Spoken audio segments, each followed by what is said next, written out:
Debate on school hours continues as government says changes followed a year-long review and public consultation. And a major land reclamation project in front of Westview Park has been greenlit.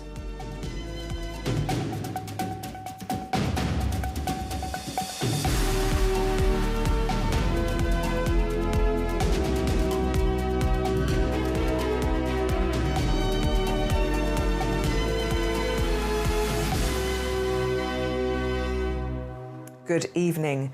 The Gibraltar Draft Conflicts of Interest Bill is being looked at internationally as a better model than an alternative one used in Canada. This, according to Fabian Picardo, who says the new legislation complies with the recommendations in the Openshaw report. The report followed an inquiry into the early retirement of the former police commissioner, Ian McGrail. Opposition leader Keith Asobardi claims the legislation is toothless and will not prevent issues highlighted in the report from reoccurring. For his part, the Chief Minister claims Gibraltar's legislation goes further than the Canadian model. News editor Christine Vasquez spoke to Mr. Picardo. Let's be very clear about what the Openshaw inquiry recommended and how the government have given effect to it. The Openshaw inquiry said we should have in Gibraltar a law, the Canadian model, or an alternative to it, which was tailor-made for Gibraltar, which would deal with the issues of conflicts of interest, because the assessment of the chairman of the McGrail inquiry was that the ministerial code had not gone far enough. We instructed the person who is the preeminent specialist on this in the United Kingdom, and that's not Mr. Azzopardi, it's Mr. Greenberg, who is the UK Parliamentary Commissioner for Standards. He looked at the Canadian law and he said this Canadian law would not be appropriate for Gibraltar circumstances, and I recommend him, Daniel Greenberg, that you should go for this model, which follows some elements of the Canadian model but goes further in many respects. The only entity in the whole of the past 5 years that has recommended the Canadian model is Mr. McGrail's lawyers. So Mr. Azzopardi is aligning himself with Mr. McGrail and his lawyers, not with the finding of the Openshaw inquiry, which was to say the Canadian model or an alternative. For Mr. Azzopardi, only the Canadian model will now do. Chief Minister, isn't that a bit of a red herring? Because it's not a question of whether it's a Canadian law or bespoke legislation. The question is that it has to do what it sets out to do. This law does exactly what the Openshaw recommendations set out it should do, and it does it on the basis of the advice of Daniel Greenberg, who is an objective, independent, very well qualified individual, the consultation he carried out with all of the relevant representative organizations in Gibraltar, including the opposition and Mr. Azzopardi, who he met, and the result of the command paper process, which the government put out for consultation, where some entities, like the Law Society in Gibraltar, for example, gave feedback saying that they need to have different types of independence, which needs to be protected also. So this law does exactly what it says on the tin, exactly what is recommended by the Openshaw inquiry, and the problem that Mr. Azzopardi has, let's understand this, Christine, so that your viewers don't have the wool pulled over their eyes by the leader of the opposition, is that he's going to lose a tool with which to beat the GSLP Liberal government when we do this. And that's why he's so aggressively coming out against it. I saw his interview last night. He was remarkably upset. I don't know why. The government is doing what Mr. Openshaw has recommended, and what we are independently advised is the best way to do it.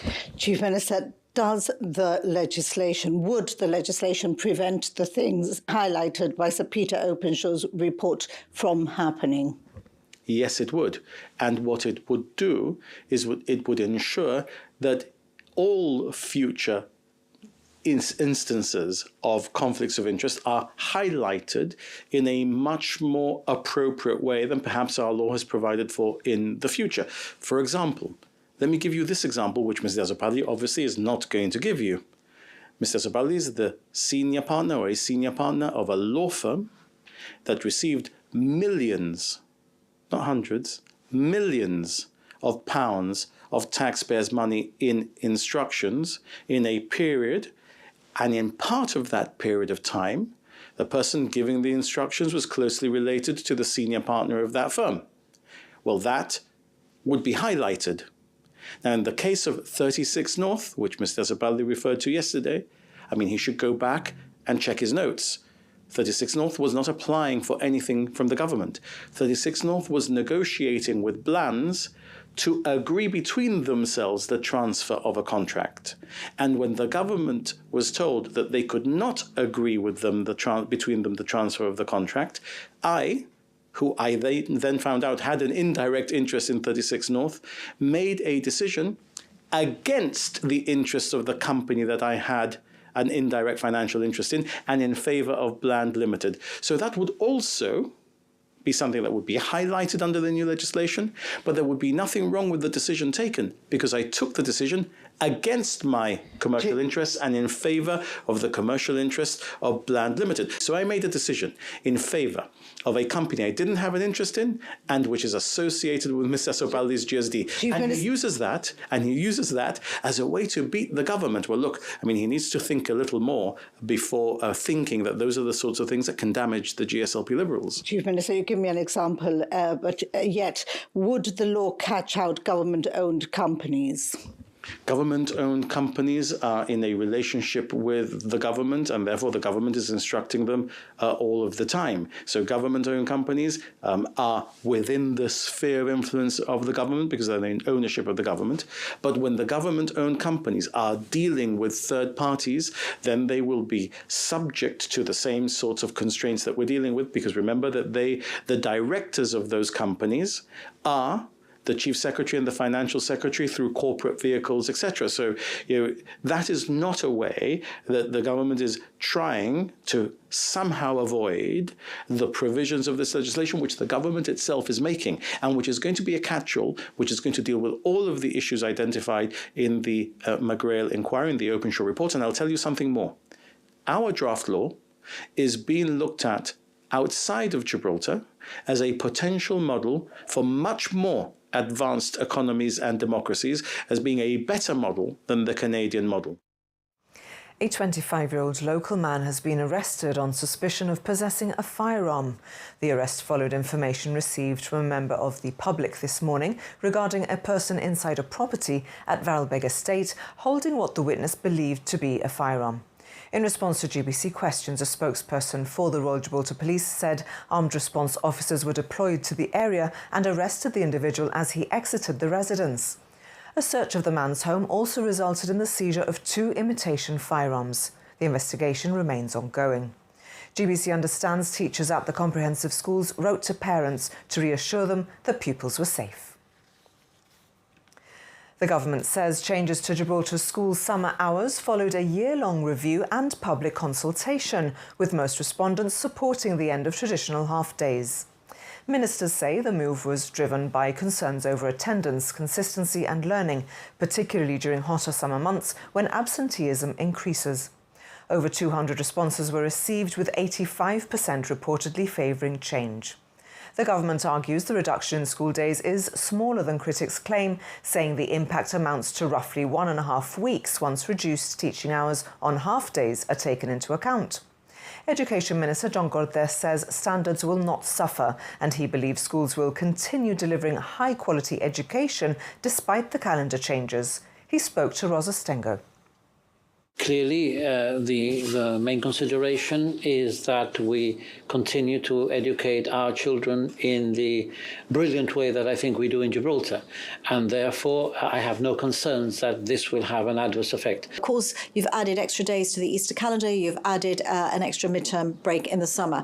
So given that it's about 21 days fewer than in the UK and Gibraltar follows the UK curriculum mostly, how do you justify well, this? Except that the maths isn't quite like that, because particularly in secondary, I think it's well known, and I'm not defending it, justifying it in any way, but the reality is that it's quite well known that in the half days in the summer term, unlike in September and in our consultation, it was almost everybody said keep the half days in September. Attendance there is actually good.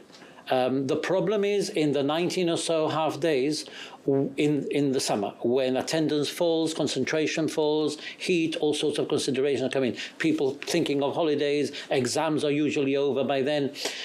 So if you talk about the 191 and you take away the 19, you're actually down to about 172 now as it is. So we are compensating the loss at the end by a more effective and efficient teaching period right up to the 30th of June.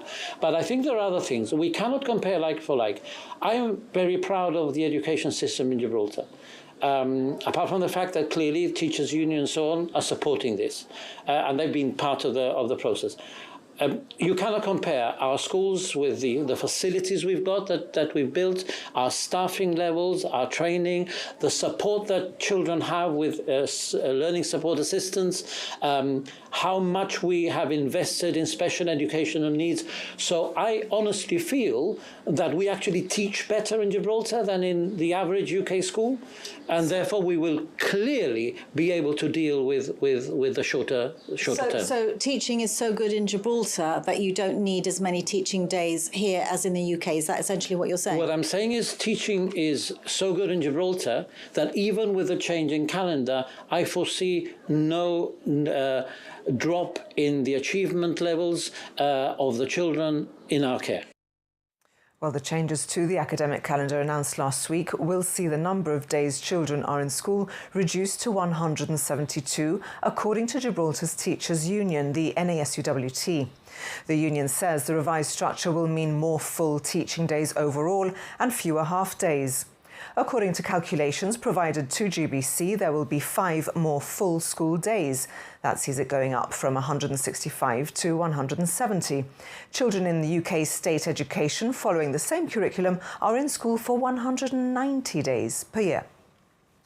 Under the shake-up to the school calendar, the Teachers' Union says that while the number of working days for teachers will go down from 191 to 177, this only tells part of the story.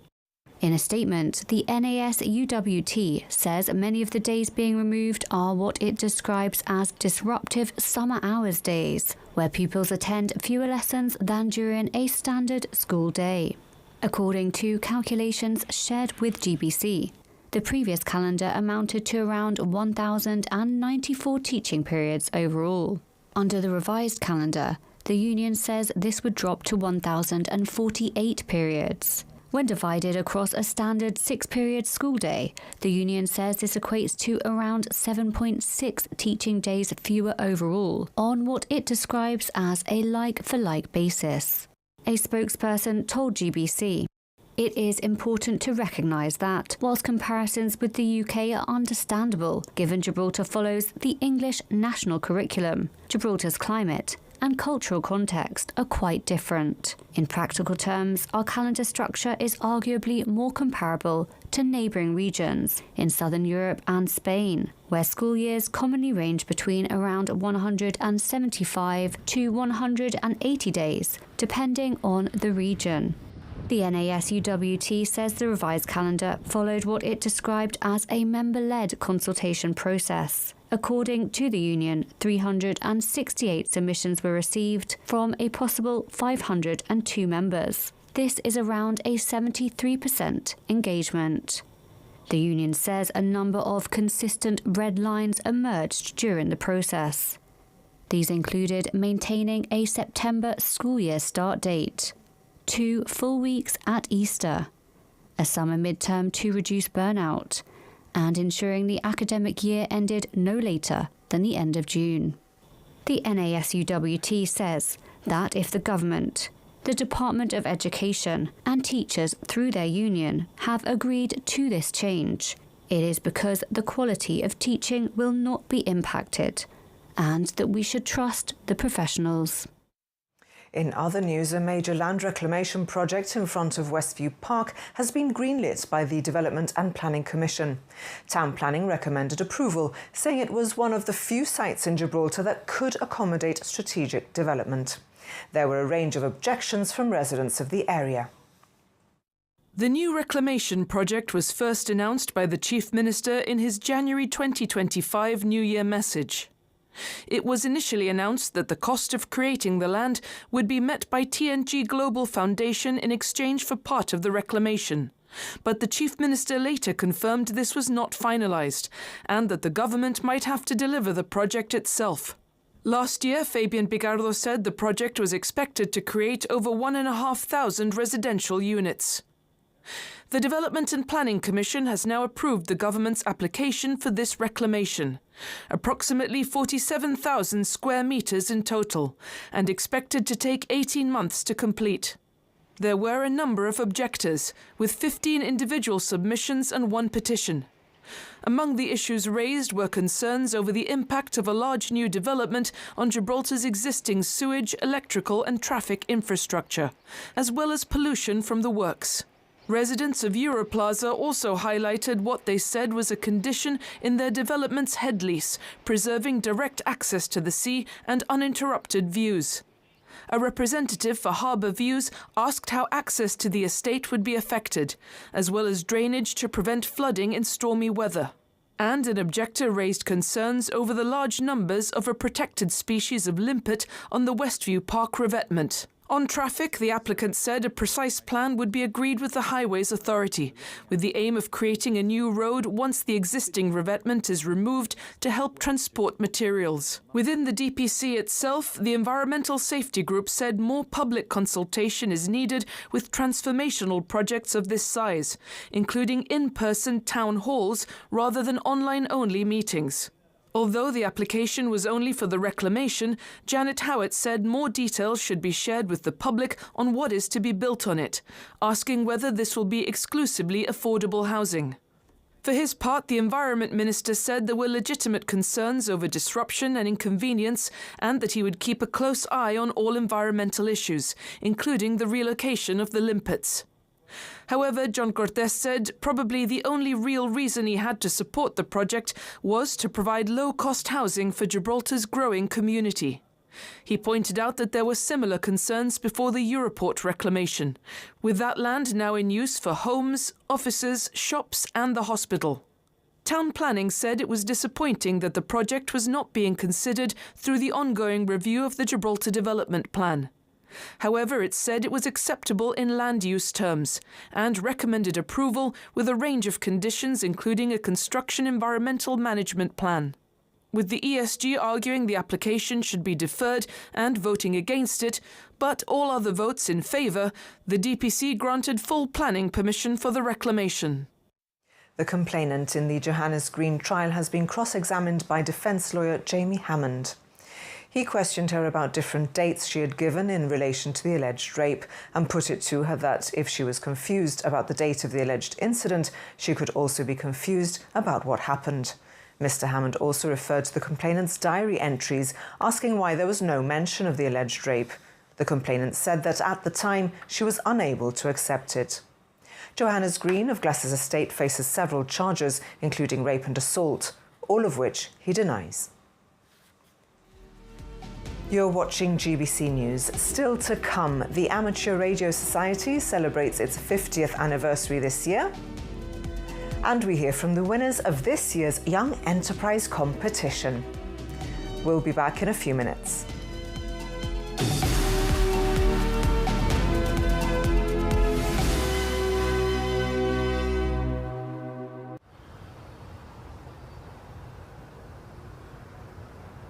The moments that matter don't wait for Wi-Fi. From sharing big news instantly to streaming your favourite shows on the go, your connection should always be there. That's why we've made our pay monthly plans bigger, giving you more data at the same price, so nothing gets in the way of staying close to what matters most. Visit gibtele.com or call 200 52200 to sign up. Our world runs on momentum. From the first light over the rock to the plans we make for the days ahead, each moment carries us forward. For 150 years, Capurro Insurance has moved with that energy. Rooted in Gibraltar, reaching the wider world, built on the past, and looking to the future, wherever momentum takes you next. Capurro Insurance will be by your side, every step of the way. Some things are too precious to leave to chance. At JT Security, we understand the value of discretion. With 24-hour surveillance, our graded safe deposit boxes offer you complete security and privacy. Furthermore, our competitive rates make it the most affordable in Gibraltar. JT Security, your valuables, our guarantee.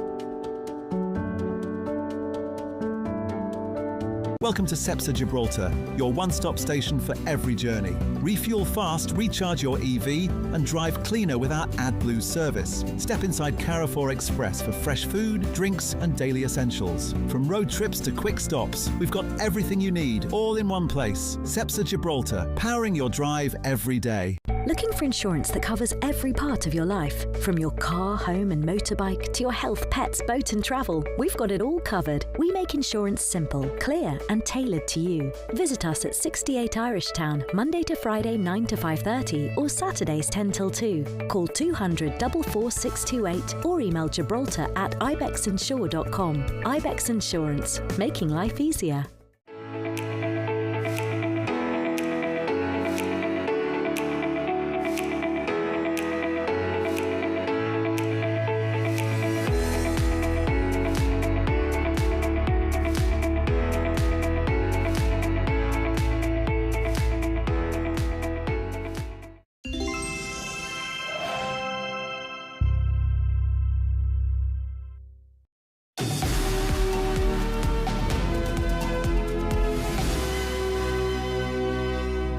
You're watching GBC News. The Amateur Radio Society is celebrating its 50th anniversary. This year also marks 80 years since Gibraltar's first amateur radio transmission. An exhibition at the John Mackintosh Hall is showcasing vintage equipment, historic memorabilia and the evolution of amateur radio over the decades.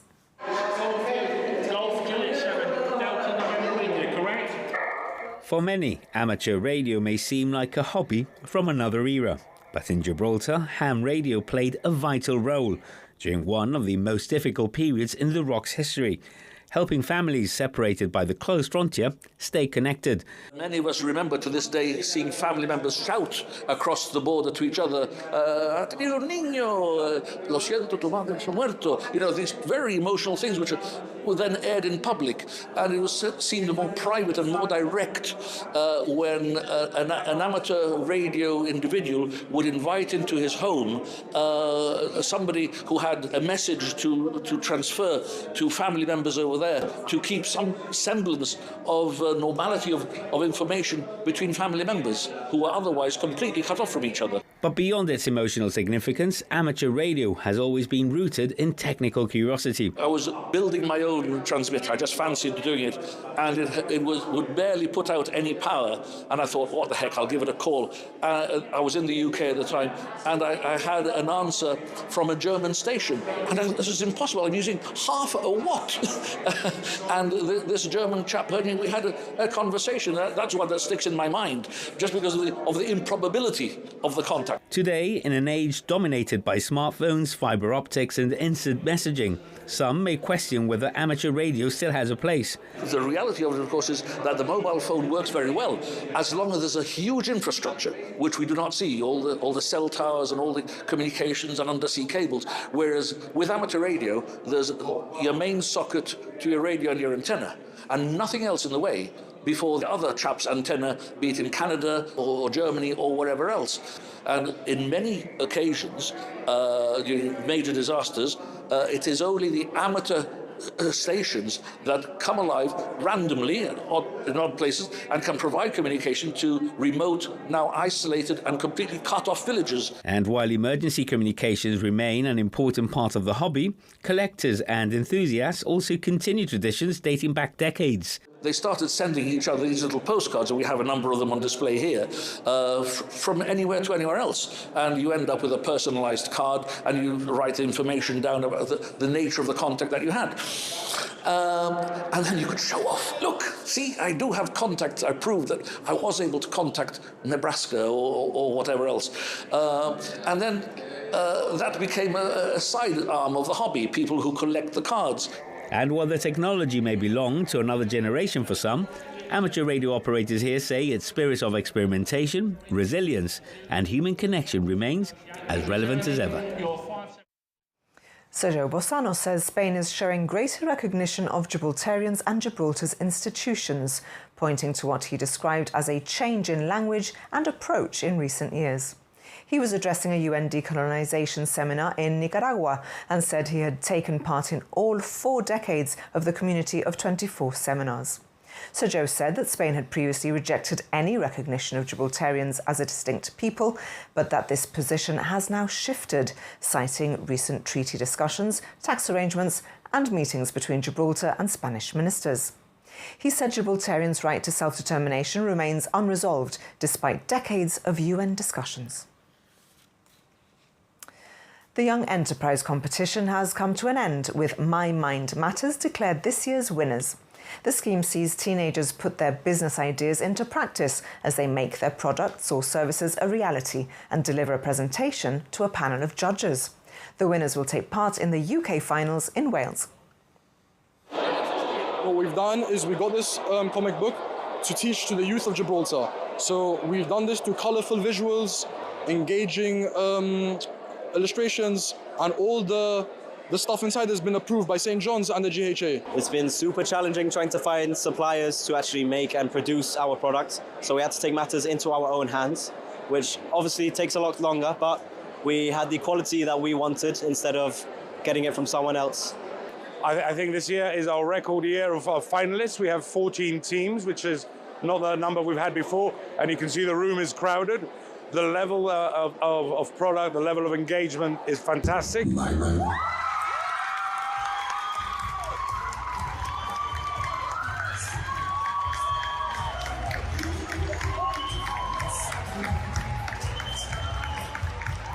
We created a book for children's mental health and for the neurodiverse community. Our book teaches younger readers and the neurodiverse community how to regulate their emotions in a positive manner. Tell us a little bit about how to regulate our big feelings, because that's useful not just for children but for adults as well. Well, the book is for all ages and abilities, so parents are also learning from it. We've had a lot of feedback and parents are saying that reading it to their kids like before bed or during the day has really helped them also realise their feelings too. And Dylan, you're here on behalf of Rock Pins. Tell us about your business. So we're creating custom collectible pins based around Gibraltar. So we've got designs based around the iconic Gib landmarks. So we've got the rock, the Barbary partridge, the Barbary macaque, dolphins, all that. It was nerve-wracking. That's what it was, because so much preparation had gone into it, no? A lot of hours, a lot of practices in the living room. But at the end of the day, it was fulfilling to have seen it come to an end and seen our projects come to life and see it judged. Yeah. I think it's always about trusting what you and your team have done.